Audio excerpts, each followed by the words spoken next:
ನಮಸ್ಕಾರ ವೀಕ್ಷಕ ಬಂಧುಗಳಿಗೆ.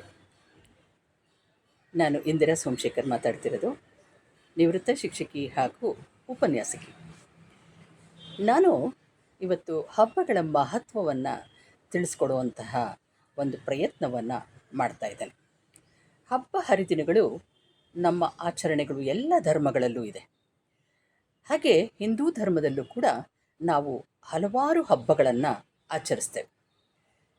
ಜನರು ಪುರಾಣದ ಕಥೆಗಳಿಂದ ಬರುವಂಥದ್ದು, ತತ್ವಶಾಸ್ತ್ರಗಳಿಂದ ತಿಳ್ಕೊಳ್ಳುವಂಥದ್ದು, ವೇದಗಳಿಂದ ತಿಳ್ಕೊಳ್ಳುವಂಥದ್ದು, ಪುರಾಣ ಕಥೆಗಳಲ್ಲಿ ನಾವು ಹಲವಾರು ಕಥೆಗಳನ್ನು ಕಾಣ್ತೇವೆ. ಈ ಧಾರ್ಮಿಕ ಕೆಲಸಗಳನ್ನು ನಾವು ಮಾಡದೇ ಇದ್ದರೆ ಏನಾಗುತ್ತೆ, ನಮಗೆ ಹಬ್ಬಗಳ ಆಚರಣೆ ಮಾಡದೇ ಇದ್ದರೆ ಬಹಳಷ್ಟು ಮನಃಶಾಂತಿ ಸಿಗೋದಿಲ್ಲ, ಸಂತೋಷ ಸಿಗಲ್ಲ, ಆನಂದ ಸಿಗಲ್ಲ, ಇವೆಲ್ಲವೂ ಆಗುತ್ತೆ. ಆದ್ದರಿಂದ ಹಬ್ಬ ವ್ರತಾಚರಣೆಗಳು ಬಹಳ ಮುಖ್ಯವಾಗುತ್ತೆ. ಇಡೀ ಭಾರತದಾದ್ಯಂತ ತಮ್ಮದೇ ಆದಂತಹ ಹಬ್ಬಗಳನ್ನು ರೂಢಿಸ್ಕೊಂಡು ಬಂದಿದ್ದಾರೆ.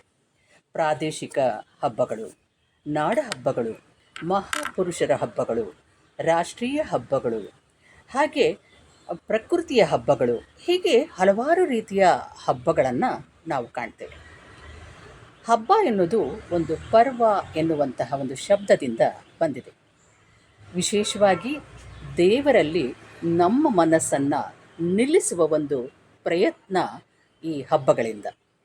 ಅದರಿಂದ ನಮಗೆ ಸಿಗುವ ಆನಂದ ಬಹಳಷ್ಟು ಸಿಗುತ್ತದೆ. ನಾವು ಹಬ್ಬಗಳನ್ನು ಆಚರಿಸೋದು ಕೇವಲ ಭಕ್ಷ್ಯ ಭೋಜ್ಯಗಳನ್ನು ಮಾಡಿ, ತಿಂಡಿ ತಿನಿಸುಗಳನ್ನು ಮಾಡಿ ಅಷ್ಟಕ್ಕೆ ಮಾತ್ರ ಅಲ್ಲ. ಹಬ್ಬಗಳು ಆಗ ಆ ರೀತಿ ಮಾಡಿದಾಗ ಅರ್ಥಹೀನ ಅಂತ ಅನಿಸ್ಬಿಡುತ್ತೆ. ಉಪವಾಸ ಇರುವುದು ಹಬ್ಬಗಳ ಹೆಸರಿನಿಂದ, ಆದರೆ ನಮ್ಮ ಆರೋಗ್ಯವನ್ನು ರಕ್ಷಣೆ ಮಾಡುವುದು ಈ ಹಬ್ಬ ಹರಿದಿನಗಳೇ. ಹಬ್ಬಗಳ ವಿಚಾರವಾಗಿ ತಂದೆ ತಾಯಿಗಳದ್ದು ಮುಖ್ಯ ಕರ್ತವ್ಯ ಹಾಗೂ ಜವಾಬ್ದಾರಿಗಳಿದೆ. ತಂದೆ ತಾಯಿಗಳು ಸರಿಯಾದ ಮೌಲ್ಯಗಳನ್ನು ಚಿಕ್ಕ ವಯಸ್ಸಿನಲ್ಲೇ ನಾವು ಅಚ್ಚು ಹಾಕಬೇಕು. ಅದರ ಪ್ರಾಮುಖ್ಯತೆಯನ್ನು ತಿಳಿಸ್ತಾ ಬರಬೇಕು. ಅವರ ಜವಾಬ್ದಾರಿ ಕರ್ತವ್ಯಗಳ ಬಗ್ಗೆ ಅರಿವನ್ನು ಮೂಡಿಸಬೇಕು. ಮಕ್ಕಳಲ್ಲಿ ಶಾಂತಿ, ಸಹನೆ, ಸಹಕಾರ, ನಂಬಿಕೆ, ವಿಶ್ವಾಸ, ಪ್ರೀತಿ, ಮಮತೆ, ಬಾಂಧವ್ಯ, ಕರುಣೆ, ಅನುಕಂಪ, ಕ್ಷಮೆ, ತ್ಯಾಗ, ಇವೆಲ್ಲವೂ ನಮ್ಮ ಭಾರತೀಯ ಮೌಲ್ಯಗಳು ಹಾಗೂ ಸಾಮಾಜಿಕ ಮೌಲ್ಯಗಳು ಕೂಡ ಹೌದು. ಇಂತಹ ವಿಚಾರಗಳನ್ನು ಮಕ್ಕಳಲ್ಲಿ ನಾವು ಆಗಾಗ ಹೇಳ್ತಾ ಬಂದರೆ ಮಕ್ಕಳಲ್ಲೂ ಕೂಡ ಒಂದು ಸಂಪ್ರದಾಯಗಳಿಂದ, ಹಬ್ಬ ಹರಿದಿನಗಳಿಂದ, ಆಚಾರ ವಿಚಾರಗಳಿಂದ ಅವನ್ನೆಲ್ಲ ನೋಡಿ ಕಲಿತಾರೆ, ಕೇಳಿ ಕಲಿತಾರೆ. ಆದ್ದರಿಂದ ನಾವು ಹಬ್ಬಗಳಿಗೆ ಹೆಚ್ಚು ಮಹತ್ವವನ್ನು ಕೊಡಬೇಕಾಗತ್ತೆ. ಹಾಗೆ ರಾಮಾಯಣ, ಮಹಾಭಾರತ, ಭಗವದ್ಗೀತೆಗಳಂತಹ ಮಹಾ ಕಾವ್ಯಗಳಲ್ಲಿ ಬರುವಂತಹ ವ್ಯಕ್ತಿಯ ವ್ಯಕ್ತಿತ್ವವನ್ನು ಆಗಾಗ ನೆನಪು ಮಾಡಿಕೊಳ್ತಾ ಇರಬೇಕು. ಅಲ್ಲಿ ಬರುವಂತಹ ಸಣ್ಣ ಸಣ್ಣ ಕಥೆಗಳನ್ನು, ಧೈರ್ಯ, ಸಾಹಸ, ಶೂರತನದ ಒಂದು ಕಥೆಗಳನ್ನು ನಾವು ಹೇಳಬೇಕಾಗತ್ತೆ. ಬೆಳೆಯುವ ಪೈರು ಮೊಳಕೆಯಲ್ಲಿಯೇ ಅಂತ ಹೇಳಿ ಇವೆಲ್ಲವನ್ನು ನಾವು ತಿಳಿಸ್ಕೊಟ್ಟಾಗ ಮಕ್ಕಳು ಕೂಡ ಚಿಕ್ಕ ವಯಸ್ಸಿನಲ್ಲೇ ಇದನ್ನೆಲ್ಲವೂ ಕಲಿತಾ ಹೋಗ್ತಾರೆ. ಈ ಎಲ್ಲ ಮೌಲ್ಯಗಳನ್ನು ತುಂಬುವುದು ತಂದೆ ತಾಯಿಯರ ಕರ್ತವ್ಯವೂ ಹೌದು, ಹಾಗೆ ಜವಾಬ್ದಾರಿಯೂ ಹೌದು. ಸುಖ, ಶಾಂತಿ, ಆರೋಗ್ಯದ ನೆಮ್ಮದಿಗಾಗಿ ನಾವು ಮಕ್ಕಳನ್ನು ಸರಿದಾರಿಯಲ್ಲಿ ಕೊಂಡೊಯ್ಯುವುದು ನಮ್ಮ ಆದ್ಯ ಕರ್ತವ್ಯ.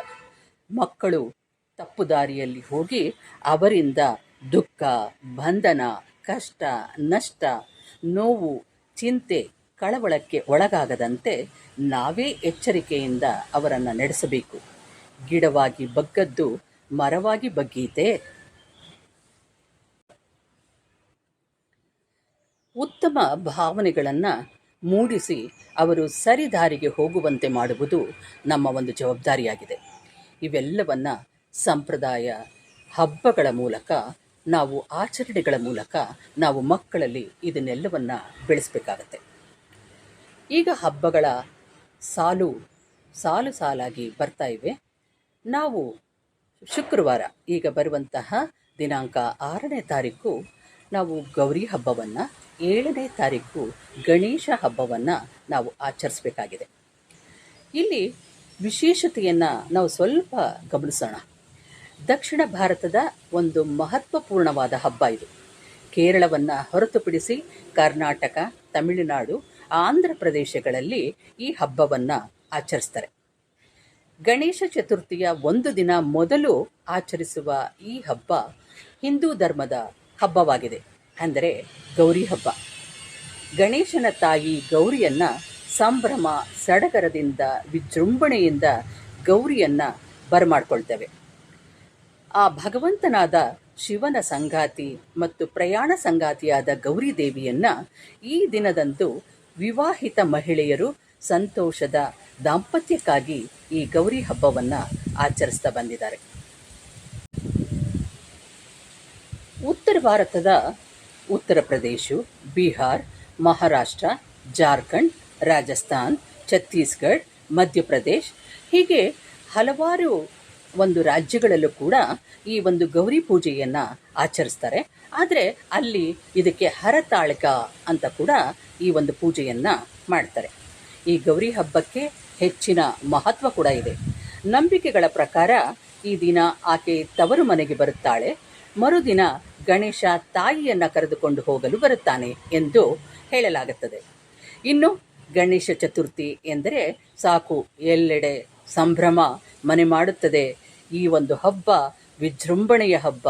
ಸಂತೋಷ ಸಡಗರದಿಂದ ಮಕ್ಕಳಿಂದ ಹಿಡಿದು ದೊಡ್ಡವರವರೆಗೆ ಎಲ್ಲರಿಗೂ ಈ ಹಬ್ಬ ಇಷ್ಟವಾಗುತ್ತದೆ.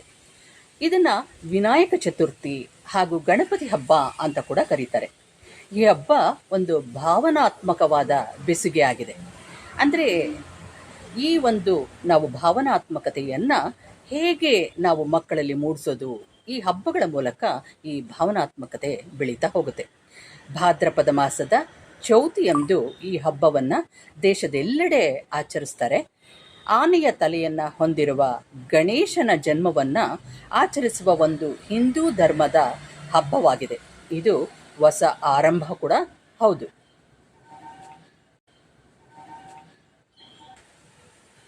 ಈ ಗಣೇಶನ ಹಬ್ಬ ವಿಘ್ನಗಳು ಬರದೆ ಹಾಗೆ ಮೊದಲ ಪೂಜೆ ಗಣೇಶನಿಗೆ. ಯಾವ ವಿಘ್ನಗಳು ಬರದೇ ಇರಲಿ ಅಂತ ಹೇಳಿ ಎಲ್ಲ ಶುಭ ಕಾರ್ಯದಲ್ಲಿ ನಾವು ವಿಘ್ನೇಶ್ವರನ ಪೂಜೆಯನ್ನು ಮಾಡ್ತೇವೆ. ಯಾವ ಅಡೆತಡೆಗಳು ಬರಬಾರ್ದು ಅನ್ನುವಂತಹ ನಂಬಿಕೆಯಿಂದ ಭಗವಂತ ಗಣೇಶನು ರಕ್ಷಣೆ, ನಿಷ್ಠೆ, ಬುದ್ಧಿವಂತಿಕೆ, ಈ ಅದೃಷ್ಟವನ್ನು ಕೊಡುವ ದೇವರಾಗಿದ್ದಾನೆ. ಗಣೇಶ ಎಲ್ಲವನ್ನೂ ನಿವಾರಿಸುತ್ತಾನೆ, ಅವನು ಕೇಳಿದ್ದನ್ನು ಕೊಡುತ್ತಾನೆ ಅನ್ನುವಂತಹ ನಂಬಿಕೆ ಎಲ್ಲರಿಗೂ ಇದೆ. ಹಬ್ಬದ ಮೂಲವು ಪುರಾತನವಾಗಿದೆ. ಇತಿಹಾಸ, ಐತಿಹಾಸಿಕ, ಪುರಾಣ ಹಾಗೂ ವೇದಗಳ ಮೂಲಗಳು ಅದರದೇ ಆದ ವ್ಯಾಖ್ಯಾನವನ್ನು ನೀಡುತ್ತವೆ. ಇಡೀ ಭಾರತದಾದ್ಯಂತ ಈ ಹಬ್ಬಗಳನ್ನು ಆಚರಿಸ್ತೇವೆ. ಗಣೇಶನ ವಿಷಯವನ್ನು ಹೇಳ್ತಾ ಹೋದರೆ ಒಂದು ದಿನವಾದರೂ ಸಾಕಾಗಲ್ಲ. ಪುರಾಣ ಒಂದು ಕತೆ ಹೇಳುತ್ತೆ, ಐತಿಹಾಸಿಕ ಒಂದು ಹೇಳುತ್ತೆ, ಇತಿಹಾಸ ಒಂದು ಹೇಳುತ್ತೆ, ಹಾಗೆ ವೇದಗಳು ಇನ್ನೊಂದು ಹೇಳುತ್ತೆ. ಹೀಗೆ ಗಣೇಶನ ಮಹಿಮೆಯನ್ನು, ಪವಾಡವನ್ನು ಹೇಳ್ತಾ ಹೋದರೆ ಎಷ್ಟು ಹೇಳಿದ್ರೂ ಮುಗಿಯೋದೇ ಇಲ್ಲ. ಆದ್ದರಿಂದ ಗಣೇಶನ ಹಬ್ಬದ ಚಿಕ್ಕದಾದ ಚೊಕ್ಕದಾದ ವಿಷಯವನ್ನು ನಾನು ನಿಮ್ಮ ಮುಂದೆ ಇಡ್ತಾ ಇದ್ದೇನೆ. ಎಲ್ರಿಗೂ ಗೌರಿ ಗಣೇಶ ಹಬ್ಬ ಅಂದರೆ ಸಂತೋಷ, ಸಂಭ್ರಮ, ಹೊಸ ಹೊಸ ಬಟ್ಟೆಗಳನ್ನು ಹಾಕ್ಕೊಳ್ಳೋದು, ಉಡುಗೊರೆಗಳನ್ನು ಕೊಡೋದು, ಎಲ್ಲರ ಮನೆಗಳಿಗೂ ಹೋಗೋದು, ಸಿಹಿಯನ್ನು ಹಂಚೋದು. ಈ ಹಬ್ಬಗಳ ಆಚರಣೆಯಿಂದ ಬಾಂಧವ್ಯದ ಬೆಸುಗೆ ಉಂಟಾಗುತ್ತೆ. ಹಾಗೆ ಹೊಂದಾಣಿಕೆ ಮತ್ತು ಸ್ನೇಹಿತರ ಜೊತೆಯಲ್ಲಿ ಮತ್ತು ನೆಂಟರಿಷ್ಟರ ಜೊತೆಯಲ್ಲಿ ಈ ಎಲ್ಲ ಕಾರ್ಯಕ್ರಮವನ್ನು ಒಟ್ಟುಗೂಡಿ ಜೊತೆಗೂಡಿ ಆಚರಿಸ್ತಾರೆ. ವಿಶೇಷವಾದ ಹಬ್ಬ ಅಂತ ಹೇಳಿದ್ರೆ ತಪ್ಪಾಗಲಾರದು.